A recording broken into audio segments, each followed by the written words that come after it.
So today's a little bit of a dark one. I want to talk about facing death. I realised that I had to do this in conjunction with regulating my central nervous system, and the big thing that happened for me is all my emotions were building up, and they reached a bit of a crescendo really when I had the chance to go to a retreat at a wonderful cancer charity here in the UK called Penny Bron over in Bristol. And I was still fairly weak after just the couple of rounds of chemo that I'd had before I quit. And I was on a train going there, and I can remember when I got to the stairs with my just a weekend bag, I had to really question, God, did I have the strength to go with just the weekend bag? And somebody very politely, very kindly offered to take my bag for me. And at this point I thought, oh my God. Well, all the emotions just came flooding up because I really didn't expect to be in the position like that in my 50s. And it was the start of all the tears that started to happen over that retreat. And I realised that facing death was something that I had to do in moving forwards. And whilst I spent a lot of that weekend in tears, I also found my way into the library looking at the most magnificent array of books on cancer. And one caught my eye. It was called, actually, I've got it here in front of me, I just realised.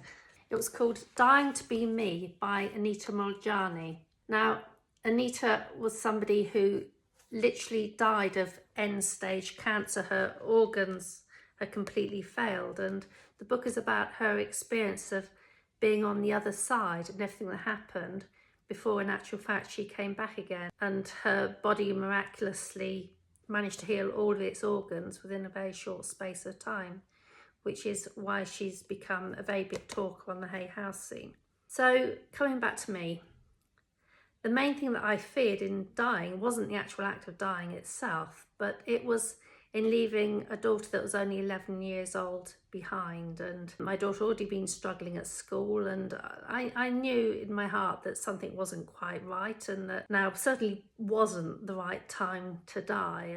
And that retreat came at the perfect time for me to express a lot of that emotion away from my family. So this book was a life change for me. So Anita talks about her near-death experience and what that was like for her. And it enabled me to see that in the same way that I wasn't in control of what was happening with me with the cancer, or so I thought, I certainly wasn't ever going to be in control of my daughter's life. And when I managed to separate those two things and accept that there was a far larger master plan in motion that I could possibly conceive, again, another part of what's in the book. I won't tell you too much about it because I really do want you to go and read it, because it is a really interesting read. And so that weekend, it enabled me to create a sense of separation from where I was and wherever my daughter's future was going to go. But perhaps just as importantly, the book opened my eyes to the whole theme of near-death experiences. And so when I got back home, I googled YouTube, like we do, and there were simply loads and loads of near-death experience, people talking about what had happened for them. And there are a lot of common threads that they all seem to experience, that each and every one, as I watched them, thought, well, they can't all be made up, can they? But the ultimate one that I listened to that really got my attention was that of a brain surgeon called Eben Alexander. And this was somebody who understood, obviously, the workings of the brain and states such as hallucinations.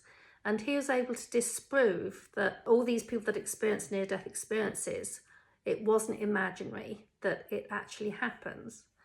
And the long shot is that we don't actually ever die, that we might leave this fragile physical human body.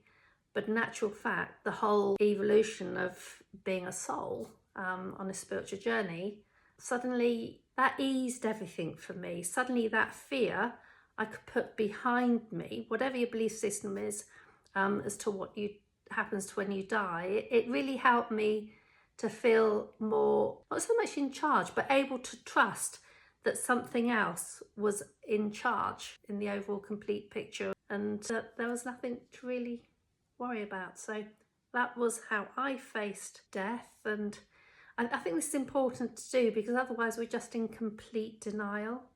And so again, the whole process of emotionally coming to terms with that and letting go was most definitely a big, massive action that I took in my healing journey. So again, see you.